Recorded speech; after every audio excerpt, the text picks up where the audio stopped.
roles that are available for us. So we're going to be discussing the various tech roles or career paths that are available in the tech industry so that you guys can actually, find the right career for you to enter, for the right role for you to get into. So welcome once again, everyone. My name is Opeyemi Emmanuel, and I will just dive straight into the conversation for tonight.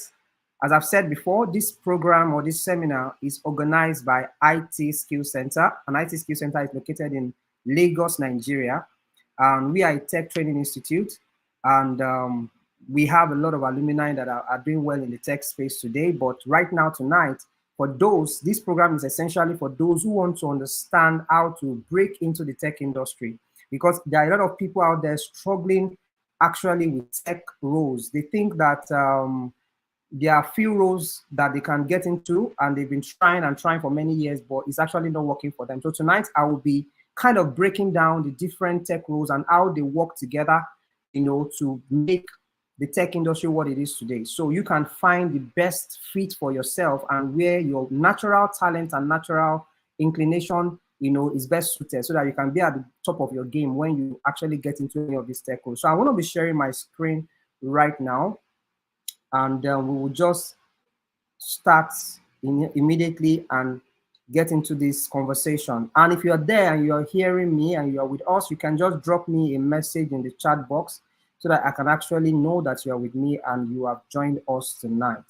So like I said, I will be discussing with you some career paths, and I'll be telling you about the different interaction of this career path with you.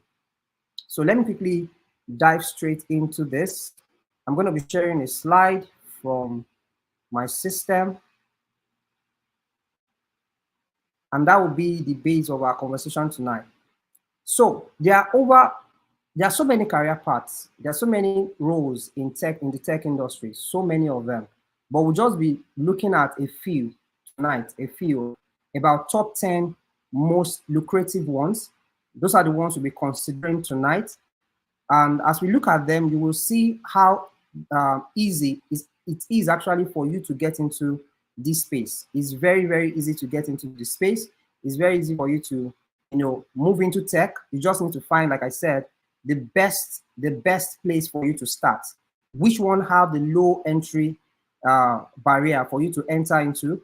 Which one are more inclined to your natural talents? So if, for instance, you are a natural leader, if you're a natural leader and you love to speak or you love to communicate with people, okay, thank you. I can say hi from Lala.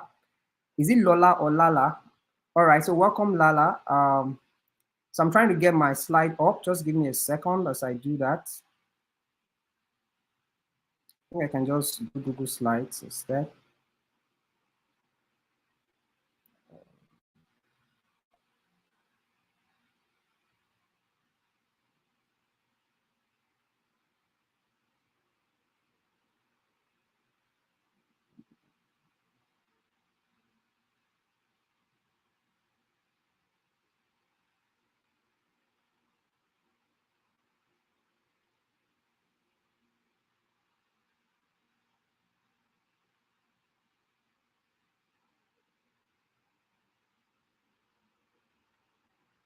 Okay. Give me a second. I'm trying to, yeah, I'm here, Akinwale Jr. Thank you very much for joining tonight. I appreciate that for joining. So give me a few seconds just to bring, let me use a PDF instead then. I think that should do the work. I can just get that out now. Okay. So for me, I've been doing this for many years. I've been in the tech space for over 10 years now. Actually, 2012, I started, my career path in software engineering. 2012, I started coding in 2012, and I've for the past 12 years or so, I've actually, managed and built over 52 applications. I was hoping that I could share my GitHub, interface to show you some of those applications, but if we get there, we will see that. All right, so Yeah, so that's coming up now. My screen is coming up. So that's my experience. So I literally sleep, eat, wake up, dreaming, and drinking, coding. Right? I drink code. I've done a lot of applications, built a lot of applications, either as a web developer myself, way back in 2012, 2014, 2015, and from there I graduated to become. I became a tech lead, in IT skill center, Tivite Networks, Alien Technologies. From there, I became CTO. I've served as CTO for Sojourn and Rex Bank and some other organizations in the past. But right now, basically what I do is product management. So I actually manage products for people. I oversee the dev team and ensure that they're able to build the application from ground up, and ensuring that they deliver on time at meeting deadlines and ensuring that the product works with minimal bugs or you know almost no bug at all. I think I have this now. So yeah, so I have my slide up. As you can see, it's coming up. Yeah, so that's it. So I think I'm excited now. My slide is up. That's what I've been trying to get up so far. So that's my background. So I've actually functioned at different levels of these different tech roles. I've functioned as a BA, a business analyst in the past. You know, I still kind of function as a BA once in a while now when there are new projects to handle. I've worked as a software tester. I've worked as a web developer, front-end engineer, back-end engineer. I'm actually a full stack. I've worked as a product manager. I'm still working as a product manager for Sojourn right now and Rex Bank. I've worked as I think the only role I've not worked in, or the role I'm not comfortable working in, is in digital marketing. I'm not comfortable with digital marketing in any way. So, but in most of the software development lifecycle, all the roles that are involved in building an actual application, I've actually worked at various levels in those roles at different points in my career path. So that's me. And that's why I believe that I have enough experience to actually share with you about these different roles, the core competencies that you need to get into these different various roles, the different attributes that you already have that can help you to be the best fit for these different tech roles. Those are the things I want to be discussing with you tonight.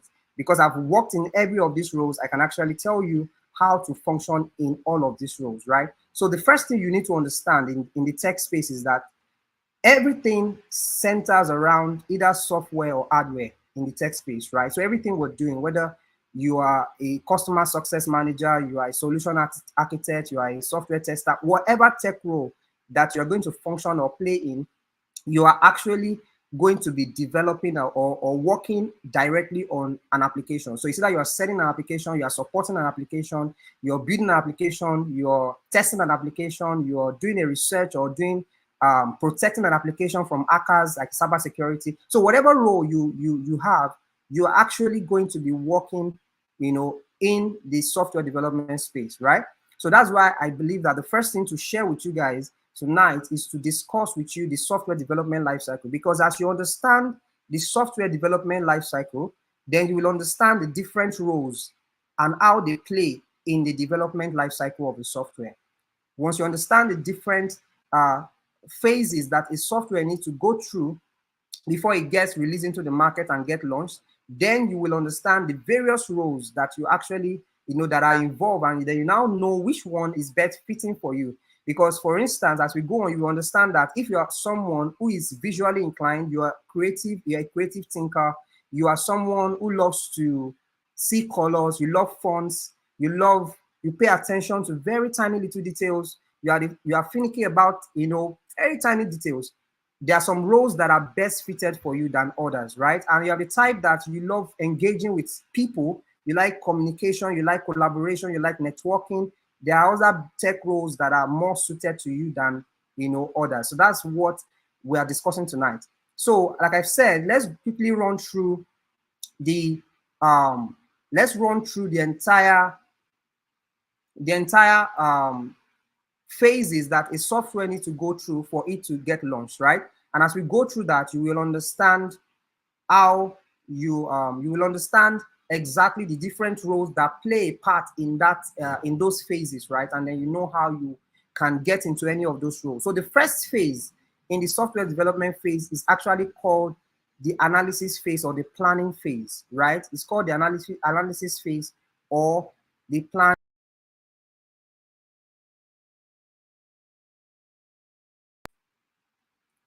In this phase, what happens is that you are actually coming up with the various requirements that is required for this application to be built. So it's more like you're coming up with the scope.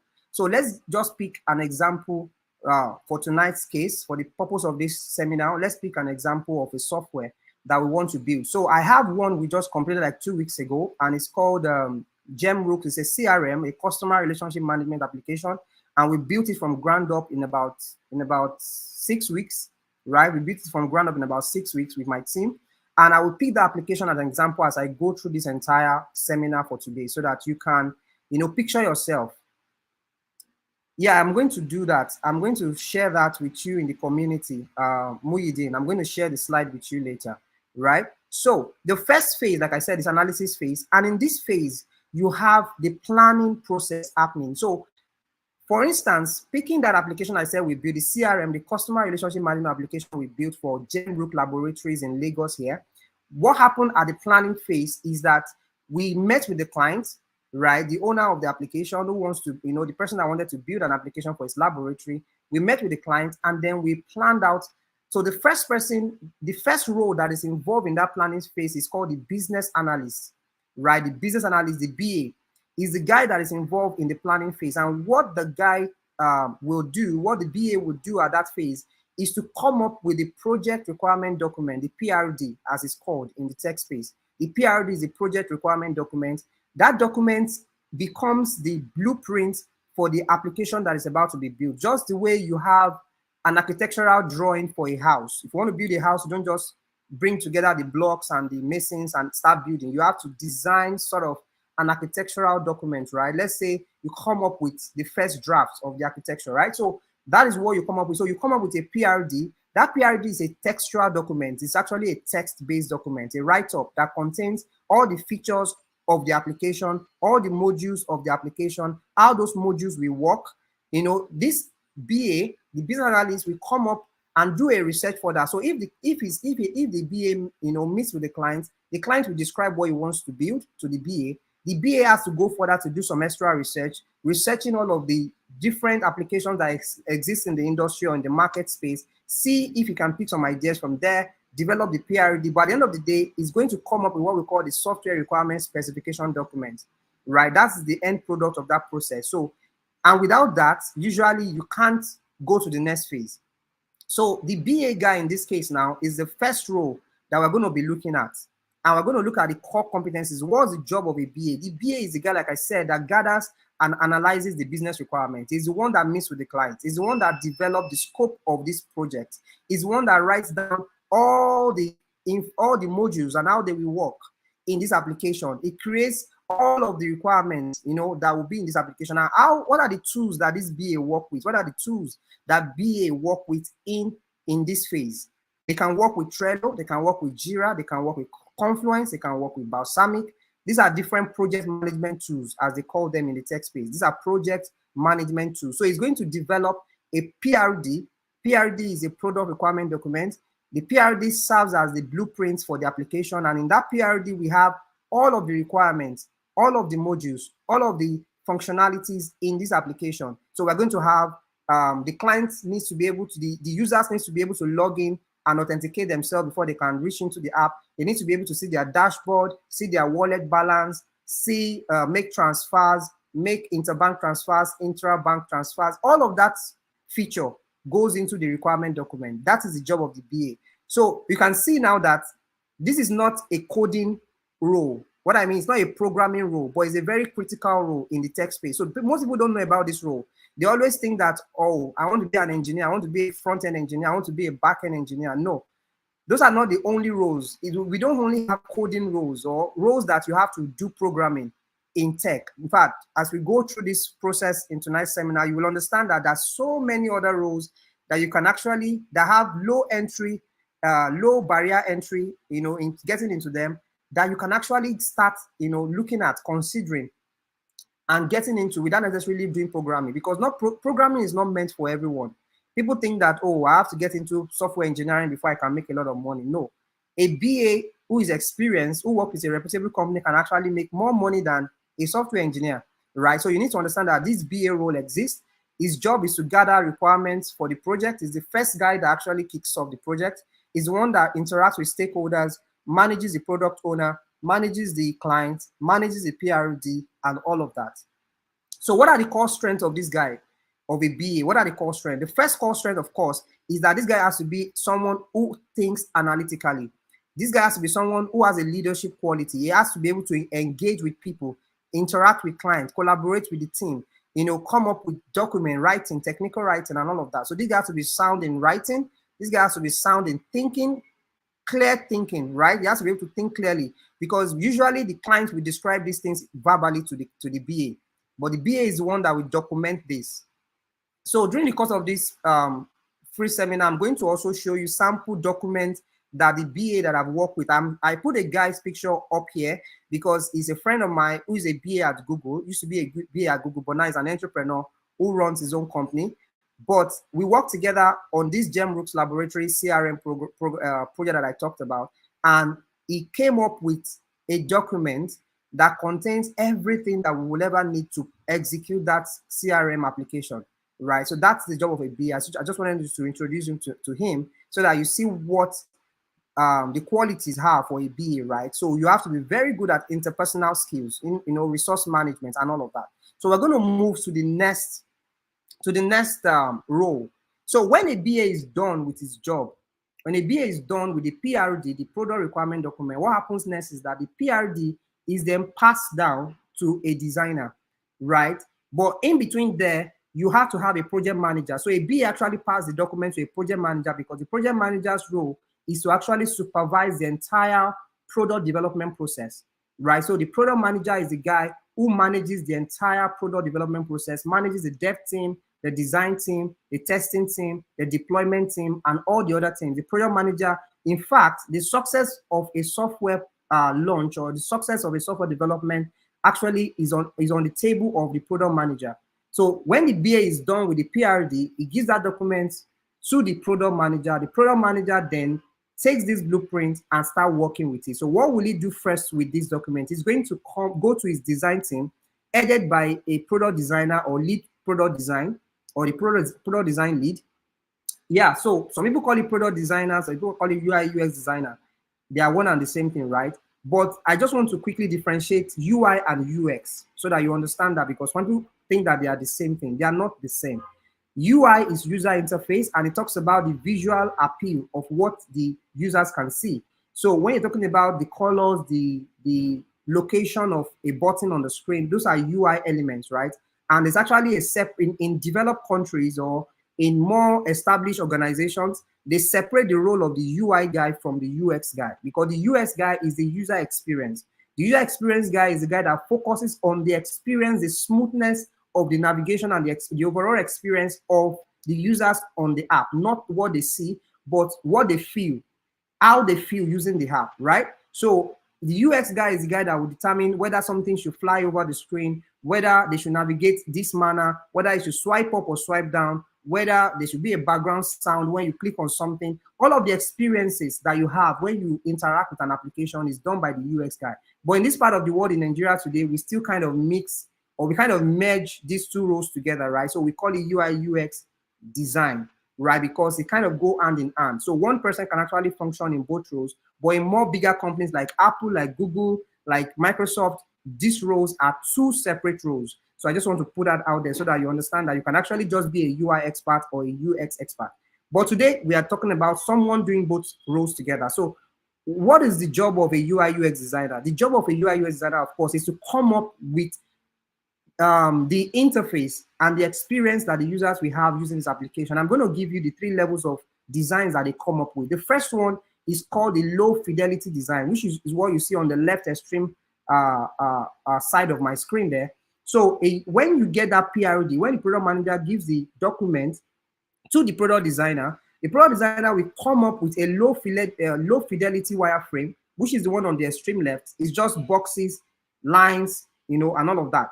So this is taken to the client. Don't forget that the BA met with the client, had a verbal conversation with the client, came up with a PRD, which is the requirement document, gave that to the product manager, who in this case is the lead of the entire product development process. who then goes to the design team and tells them that, oh, we want to build an application that will allow users to do so and so and so based on the PRD.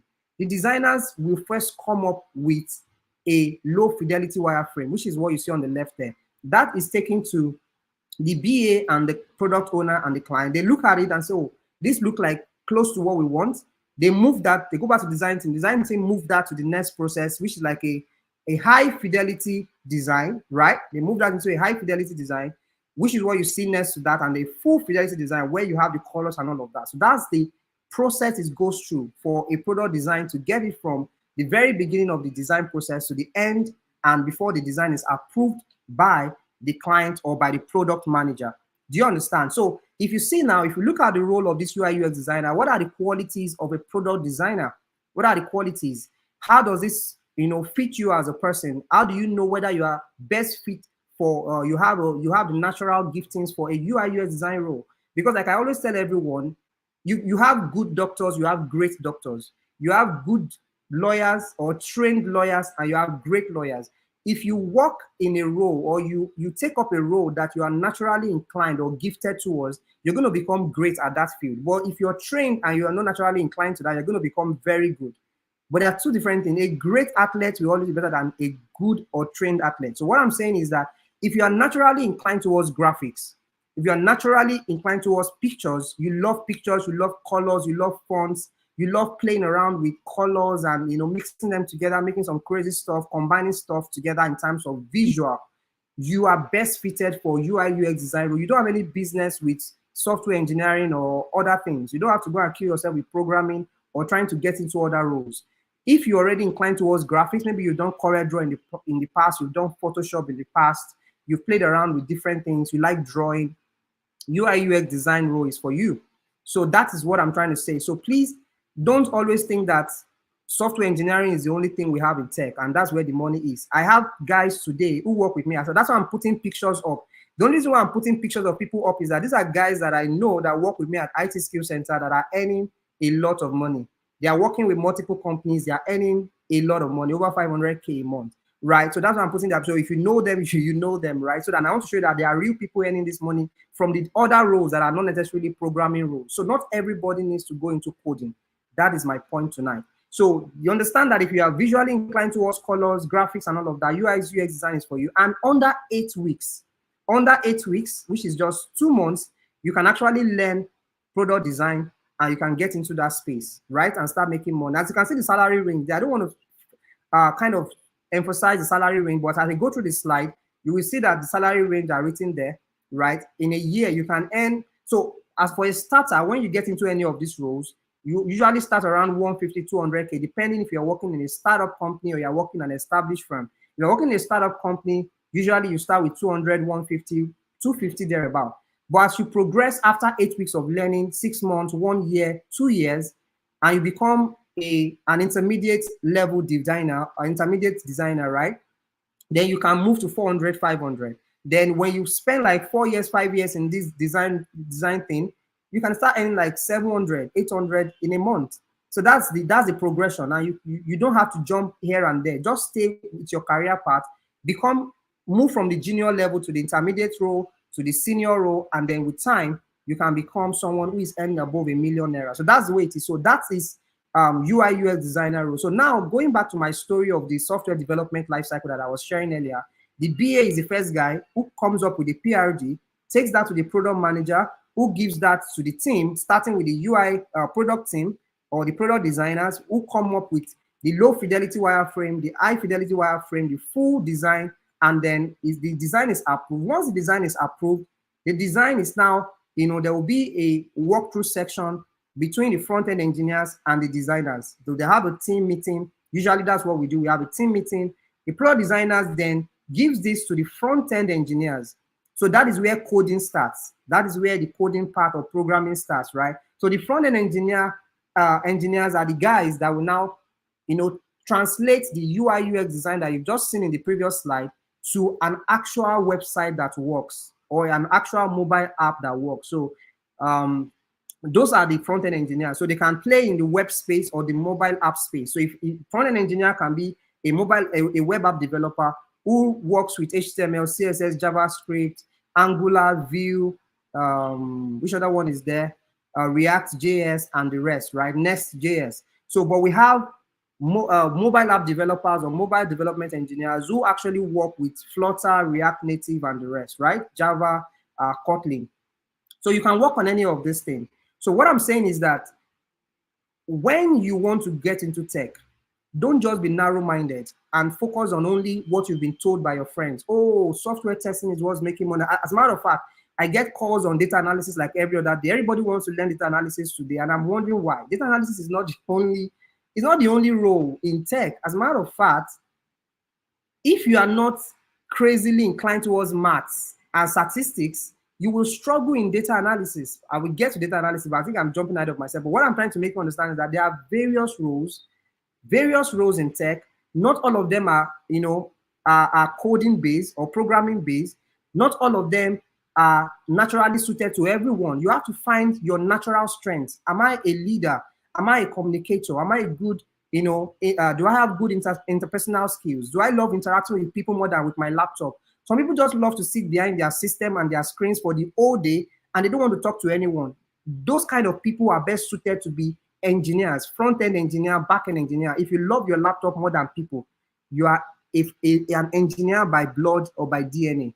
Do you understand? So you have to understand your own strength before you decide the tech role that you want to learn or that you want to get into, because it matters whether you struggle or whether you make a lot of money. All right, so back to the business. So front-end engineering role, what do they do? They are the one, like I said, that now translate these beautiful designs into actual working websites, right? They work with different tools like HTML, CSS, JavaScript, React, Vue, all of that, right? Let's move to the next guy. So when they've done their part, so everything you see on a website is done by the front-end engineers, right? So everything you see when you interact with WhatsApp, when you interact with Instagram, Facebook, and all of that, everything you see, everything the user is interacting with is done by the front-end engineers. And everything you don't see, when you submit the form and when you send a message, that message goes actually through an API call to the backend into a database somewhere, broadcasted via a push notification to another person and all of that. Everything that you don't see that happens in the background is done by the backend engineers, right? And that's going to take us to the backend engineers, right? So the backend engineer role or the backend engineering role is that role that, develops all the APIs that makes the front-end interface or the front-end engine to work. So they are the one that, deals with the database. When you are saving information, fetching the information back, deleting the information, editing or updating the information, all of that is done by the backend engineers. While the front end is all the interaction that is going on. When you're clicking button, you're navigating from one screen to another screen, you are submitting a form, you are fetching a page, you are clicking a link, all of that interaction on the front end that you can see is done by the front end engineers. Which one is more difficult? People ask me this question all the time. Which one is more difficult, front end or back end? I wouldn't say one is more difficult than the other. Why? Because like I said, the essence of this seminar is to let you know that you already have some natural giftings and talent. You're already naturally gifted at some things. If you are the type that you don't love visuals, you don't love colors, you don't love screens, I can bet you that if you go into front-end engineering, you will struggle. I know guys today that they are full stack engineers. Full stack engineering means that you actually know the front-end tools, you know the back-end tools. But I know guys that are full stack engineers, but if I ask them today, which one do you prefer? They want to be on the back-end side. Why? Because they don't just like to interact with the screens. They don't like they don't like to worry their head with, oh, where do I put this button? Oh, how does this button work? Oh, how do I arrange this stuff? Is it pixel perfect? Is it done well? No, they just want to write APIs, because on the back-end side of things, you're not dealing with anything visual, anything screen. It's just all code, all terminal based, all black and white. You're just writing code all the way, test it with Postman, and if it's working, it's working. If it's not working, it's not working, right? So it's straightforward. I would say, to be honest, I would say that backend is actually easier than front end, right? But most people dread backend more than front end because it requires a whole lot more coding than the front end. But really, in the real sense of things, I think backend is more easier. Why? Because it's straightforward. You're not cracking your head about whether the page is beautiful or not beautiful, whether the client will like it or not like it. Nobody even, once it works, it works. Do you understand? So, but like I said, it still depends on you. What are you naturally already inclined towards? What are you naturally already gifted towards? Do you love your own seclusion? Do you love to be alone? Backend is your thing. Do you love to play with colors? Front end is your thing. So find your natural talents and decide the tech role that you want to go for. So what are the tools that backend engineers work with? They work with Node.js, they work with Python, they work with PHP, Laravel, they work with Ruby on Rails, they work with SQL, they work with Git, they work with Java. All of these languages, you have heard them. These are programming languages that you can learn. As a matter of fact, you don't need to learn all these programming languages. As a matter of fact, you need to just learn one of them. If you want to go the Java.NET, route, beautiful. If you want to go the PHP Laravel route, fantastic. If you want to go the Python route, Django route, Python Django, beautiful. Ruby on Rails. So these are different programming languages, and you can make money from each of them. I see people jumping. Today you are watching tutorials on Python. Tomorrow your friend is into .NET, and then you see that he's working with a bank, and then you start watching tutorials on .NET. You are just extending and prolonging your days of struggle, if I may say that, right? So if you don't want to prolong your days of struggle, just pick the language that you think you can start. So let me give you the criteria to pick a language, right? I'll give you two. The first one is, which one are you surrounded by people doing that language? Which one do you have resources most on? That's the first criteria, because you can say Python is the in thing. Everybody wants to learn Python because of data, because of machine learning and AI and all of that, right? Python is hot now. But if you are not surrounded, if all your friends are .NET guys, or if all your friends are Node.js guys, or Laravel PHP guys, you will struggle, because there's so many opinions, so many tutorials on YouTube that if you watch one today, you watch another tomorrow, you watch another, you will be confused. So you need a support system that can help you to move fast, get a job fast, get recommendation and referrals fast, and start earning money. Because for me, I always say the end game is not just to know that, to be able to brag and say, I know Python, I know .NET, I'm a jack of all the languages, I know Ruby on Rails. There's nobody will pay you for knowing all the language. What they will pay you for is that, are you a solid Laravel guy, and can you deliver my I just finished a meeting before I joined this seminar, and the whole summary is, can they deliver before Saturday? Today is Wednesday, 6:30. We're having a meeting. They showed us the design, and they're asking the guys on the call that I brought in to do the job, can they deliver by Saturday? Nobody cares whether it's Java, Python, Node, PHP, Ruby. They don't care the language you're using. They just care that will you deliver on Saturday, and will it work? Do you understand? So the first criteria for determining which of the language you go for is, which of them are you surrounded by the most resource, so that you can learn fast and start getting referrals and recommended, because it's still your friends that are already working in a company that will bring you in. And when they are bringing you into their company, is the language they're already using that they will want you to use. You will not go and tell them that you learned something else and they want you to use that. Do you understand? So that's that. So then doesn't take much time, because we have less than another 20 minutes right there. So I'm going to move on to the next role, right? The next role is the product manager's role. I explained this briefly at the beginning. The product manager role is the guy that manages the entire development process, and the job of the product manager is to ensure that the entire dev team is working in an agile, or let me call it sprint. So sprint means that they have a block of modules to finish and work on every other 2 weeks or every other 4 weeks, depending on their sprint planning, right? But essentially, a product manager is not someone who writes the code. As a matter of fact, it's just a leader of the dev team, right? He's the one that leads the dev team, telling them and guiding them on how a product should be built. So he has the product requirement document. He has spoken to the UI UX designer. He has been able to achieve the final design approved, right? And then now he's talking to the front-end engineer, telling them they have to do this and do that. So he's just guiding and directing and, making sure everybody is doing their work as at when due.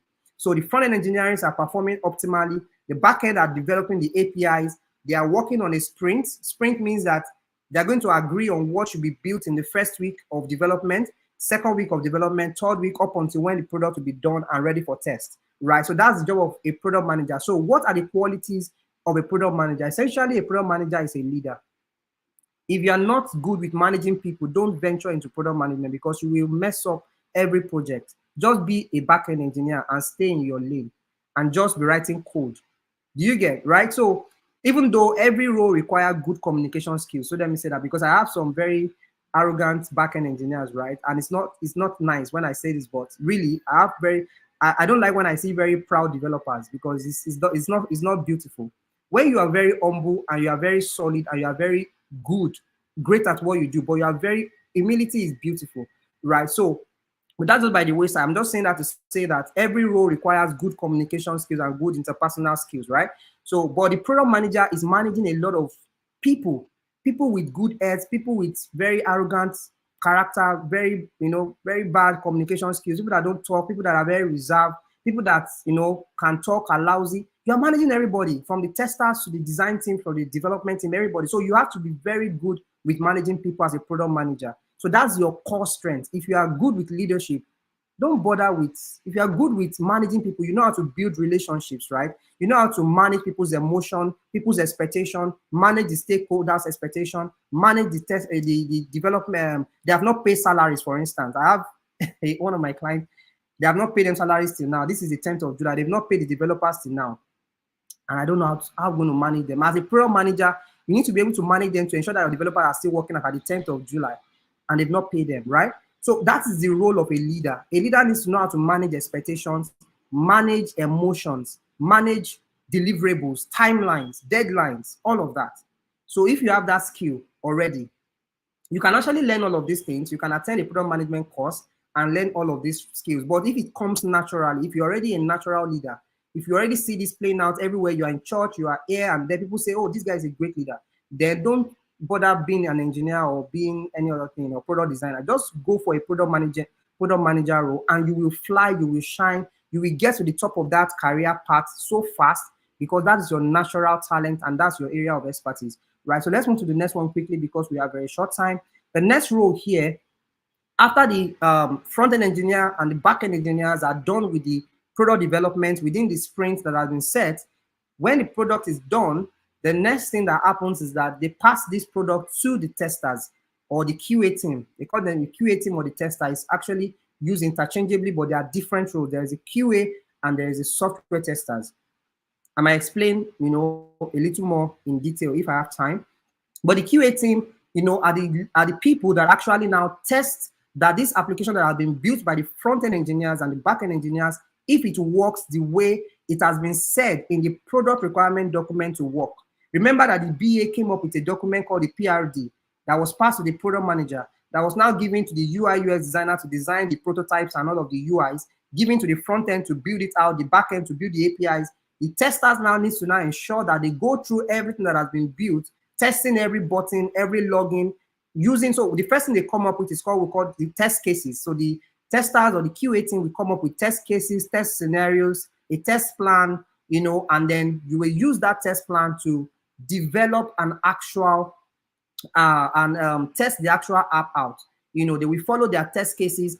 So they have something like, I wish I could share my screen and just show a bit more around this. I think I prepared something just to show you sample documents, test cases. Let me see if I can bring that up. Yeah, I think I do have it. Let me just share my screen. Let me show you what that looks like if I can. Share screen right there. Okay, so this is the screen. You can confirm where you can see this. So if you look at this, right, this is, so this was the application I talked about, right, that we're going to be using as our example. We're going to use our example, right? So this example here, you can see here, we have the test case here. If I go to this tab, this is what an example of a test case look like. So you will see on the login module, you have to verify that the logo is visible, verify that the email field is visible, verify that this is that, and then what is the step that they need to take to be able to actually accomplish that test, right? And what is the expected result? So if, for instance, someone is supposed to be able to log in by typing their email and password, that is the expected result. Then if the field should not accept alphabet and should not accept this and all of that. So this is an example of a test. So this is the job of a QA or a tester. They need to come up with this thing. And that young lady you see the picture there, is actually a QA expert that works with us, and she's been doing amazingly well. She works with Rest Bank also, and I think she started learning software testing some last year, and now she already works with a bank and she's earning her cool income. So what I'm saying is that these are roles with low barrier to entry, software testing, right? Instead of killing yourself over coding up, I'm not, it sounds like I'm discouraging people from learning software engineering, but that's not my aim, right? Because I still prefer you learn software engineering or front end or back end, right? But I'm just saying that don't be fixated on that. Don't be stuck on just learning software. If because why I'm paying is that I have guys over the years, like I gave the story on Instagram, on LinkedIn lately or yesterday. Also, I posted, I made a post on LinkedIn, and I shared the story of a friend of mine, Tunde, who for 2 years he was trying to learn coding, and I still have someone today who I met who is also still trying to learn this coding, and he's been doing that for months and is still struggling. So what I'm saying is that it's not that we're discouraging you from learning coding or learning software engineering, but we're saying that there are other roles. If coding is not for you, if you're struggling with coding, just leave it and try the other roles that are best suited for your giftings and your natural talent. That is what I'm saying. But if you are the type that loves coding, you love to write, you love to face your laptop, stay on your laptop for a long time, and all of that, coding is for you. So back to what I was saying. The QA role, they work with tools like JMeter and Postman and Selenium and all of that to write their test script, like I showed you the test cases just now, and they earn quite some good money. If you are a senior QA in a bank, you'll be earning nothing less than 600, 700, or 900, a million and two, 1200 dollars, in a month, and you can actually do that. So I'm going to move fast now. The next role here that is available, like I said, software testing role. I will not stress that again. The next role is digital marketing role. This role has been kind of downplayed over time because people think that, oh, I don't want to be a digital marketer. It's like they see it as something that is not hot or something that is not relevant, but it's very, very relevant. When the product is done, when the testers are done with all of the testing they want to do and confirm that this product is ready for launch, the next thing that happens is that the product is actually launched, right? And then when it's launched, someone has to sell it. Someone has to push it out there for visibility. The developers will not do that. The QA will not do that. The BAs will not do that. The product designers will not do that. The digital marketers are the ones that will push it out. And it's a tech role. It's a very valid tech role. As a matter of fact, I have a guy who earns a lot. He earns about 900K from a company that he works with managing Facebook ads. All he does is to manage Facebook ads for that company. That's all. I have another friend who is a Google expert. He manages Google ads, Google search ads, Google campaign ads, all the Google YouTube ads, and all those things you see. Those are the things that they do as a role. And I will take questions just before the end of the session, right? Ogoshuko, I can see your question, right? So I'm going to take your question shortly. So you can learn digital marketing. You can learn, for instance, you can be an expert in Google ads alone, just Google ads, and you're making a lot of money running Google ads for people. Because if you're an expert in Google ads management, you are an expert. There is no way my ads now for IT systems that have been flagged for policy. They flagged it because we are breaking some policy rules, and they're saying we should fix some. And I've been looking for what to fix in that ads for months or for days now, not months, for days now. And I can't still find what exactly the policy I'm breaking, right? So, but if I reach out, for me, I would need a Google expert, a Google ads expert to look at the ads for me, why it has stopped, what policy they are saying I'm disobeying, and then correct it for me. So what I'm saying is that if this is a valid role, digital marketing role is a valid role. Don't underplay. Don't think that, oh, it's not relevant anymore. It's very relevant. You can master Google ads. You can master Facebook ads. You can master LinkedIn optimization, SEO. These are things that you can master under digital marketing role, right?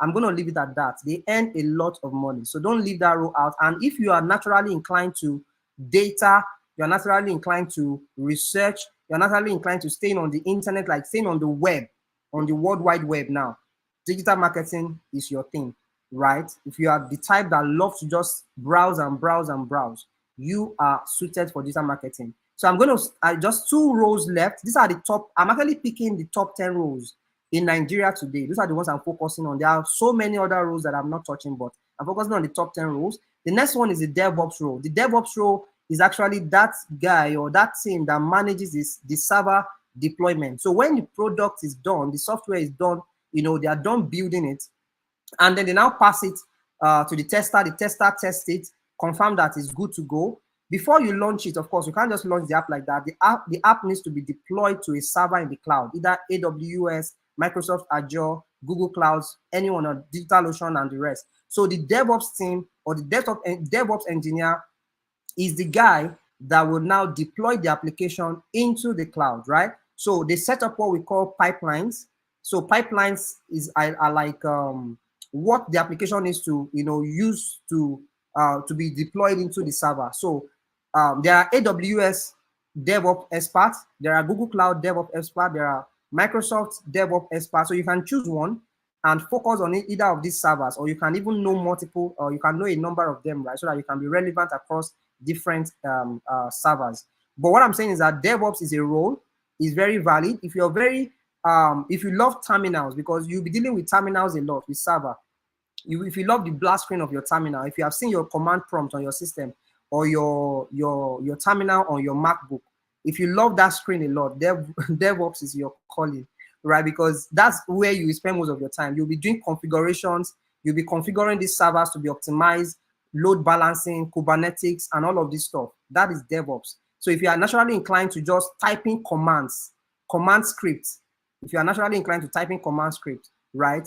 Just play around with maybe your terminal on your system and see if it's something fun for you. If it's something you like, I think DevOps is for you, right? So, and they earn a lot of money. They earn a lot of money. There are people that are AWS experts today, right? They just manage AWS servers and they are earning, in fact, they earn more than software engineers. I can tell you that. If you are very good with AWS, managing AWS servers, you will earn naturally more than a software engineer, because they pay upward of 1.5 million naira a month for a DevOps person in Nigeria today. So you can go into DevOps. The last role is a cybersecurity expert role. So even as a DevOps person, you are not really much into security that much. You are not really a security expert. There are people that focuses on protecting the servers from hackers. So they are going to use a lot of configuration and set up a lot of framework around the servers to protect it away from intruders and intrusion and attack from the outside. So if you are naturally inclined towards security, you are security conscious in your house, you check your doors 10 times before you lock the door, you are naturally you pay attention to security, you are security conscious naturally, I think you will be a good security, cyber security expert, right? You can study these things in a training center like ours. You can learn, online, you can take some cyber security courses on Udemy and the rest, but this role earns a lot of money today. So essentially what you'll be doing is to identify, is to detect, is to protect, is to respond, and to recover. That is the job of a cybersecurity expert. You will have to identify threats all the time by setting up some monitoring scripts that will be running on your servers to identify threats. You also have to, when you identify them, you have to protect, you have to write script that can counter those threats, because some of them can just hijack your server and lock you out. We've experienced that about 4 years ago. A server for a particular client, they hijacked the server, locked her out. She could not access anything on her server, and it's called ransomware. And they were asking for some thousands of dollars for her to pay for her to get her server back. So a cybersecurity expert is that guy that ensures that these things, don't happen to clients. And if you're naturally security conscious, you love terminals, you love configurations, you love setting up things, you love just configurations, because some people prefer designs and graphics to configurations. They don't want to see terminals and codes and all of that, right? So that is it. So, oh, I missed one last one, which is this data analyst guy. I put this last because this is the most popular today. Everywhere I turn, everyone wants to learn data analysis. This is not the only role, but it's very exciting. The job of a data analyst is actually to gather and analyze data to be able to identify trends and predict future patterns, right? So all the things you see on Instagram, where you're watching Instagram and you clicked on something, and then in another 1 hour, you start getting posts around that thing, or you follow someone and they start suggesting other things that are related to that person to you. That is prediction. That is data analysis, right? Then maybe election is carried out, and then they want to know, okay, which part of the country has the highest vote, which if this happened 2 years ago, happened 4 years ago, what will happen 2 years in the future?